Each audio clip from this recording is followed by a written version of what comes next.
নমস্কার বন্ধুরা, নবদিগন্ত চ্যানেলের পক্ষ থেকে আপনাদের সকলকে জানাই স্বাগতম। তো বন্ধুরা, এখন আমি আপনাদের সাথে যে আপডেটটি শেয়ার করতে চলেছি সেটি হচ্ছে আজকে কিন্তু কলকাতা হাইকোর্টে প্রাথমিকের একটি শিক্ষক নিয়োগ দুর্নীতি মামলায় ডিপিএসসি থেকে প্যানেল প্রডিউস করা হলো কলকাতা হাইকোর্টে জাস্টিস অমৃতা সিনহার কাছে। তো এই প্যানেলের মধ্যে কি কি রয়েছে এবং এই প্যানেল দেখে কিন্তু জাস্টিস অমৃতা সিনহা ম্যাম তিনি কিন্তু ভীষণ ক্ষেপে গেছেন ডিপিএসসির যিনি আইনজীবী ছিলেন তার ওপর, এবং তার এগেস্টে নতুন করে আজকে কিন্তু আবার নিয়োগের অর্ডার হলো।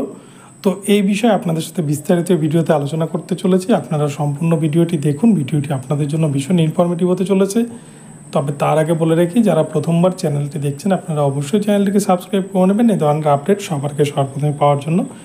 তো চলুন তাহলে আমরা বিস্তারিত আপডেটটি দেখে নিই। প্রাথমিকের নিয়োগ দুর্নীতি মামলা নিয়ে আপনারা জানেন যে প্রায় দিনই কিন্তু প্রাথমিক শিক্ষা পর্ষদ কোর্টের কাছে, এবং যেহেতু প্রাথমিকের নিয়োগ দুর্নীতি মামলাগুলো দেখছেন জাস্টিস অমৃতা সিনহা ম্যাম, এবং জাস্টিস সিনহা ম্যাডামের কাছে কিন্তু প্রতিদিনই পর্ষদের আইনজীবীরা একের পর এক ঝাড় খাচ্ছেন। তো আজকেও ঠিক এরকমই একটি নিয়োগ দুর্নীতি মামলা ছিল এবং প্যানেল পাবলিশ করার আজকে কিন্তু নির্দেশ ছিল। তো ঠিক সেই নির্দেশ মোতাবেক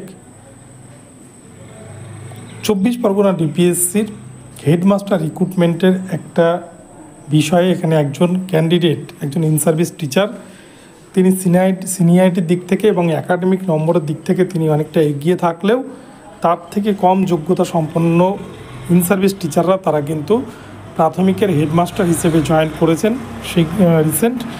এই বিষয়টাকে তিনি আদালতের সামনে নিয়ে এসেছেন, এবং আজকে ডিপিএসসির তরফ থেকে যখন প্যানেল নিয়ে আসা হয় সেখানে পিটিশনারদের তরফ থেকে যে সমস্ত আইনজীবীরা ছিলেন তারা সেই প্যানেলের একটা কপি চাইলে তাদেরকে কিন্তু পরিষ্কার ডিপিএসসির তরফ থেকে জানিয়ে দেওয়া হয় যে এই প্যানেল তাদের হাতে দেওয়া যাবে না, কেননা পিটিশনারদের আইনজীবীদের হাতে পড়লেই কিন্তু সেই প্যানেল থেকে বিভিন্ন রকমভাবে আবার দুর্নীতির খুঁজে বের হয়ে যাবে। সেই জন্য তারা কিন্তু প্যানেল দেয়নি, জাস্টিস সিনহা ম্যাডামকে দিয়েছিলেন।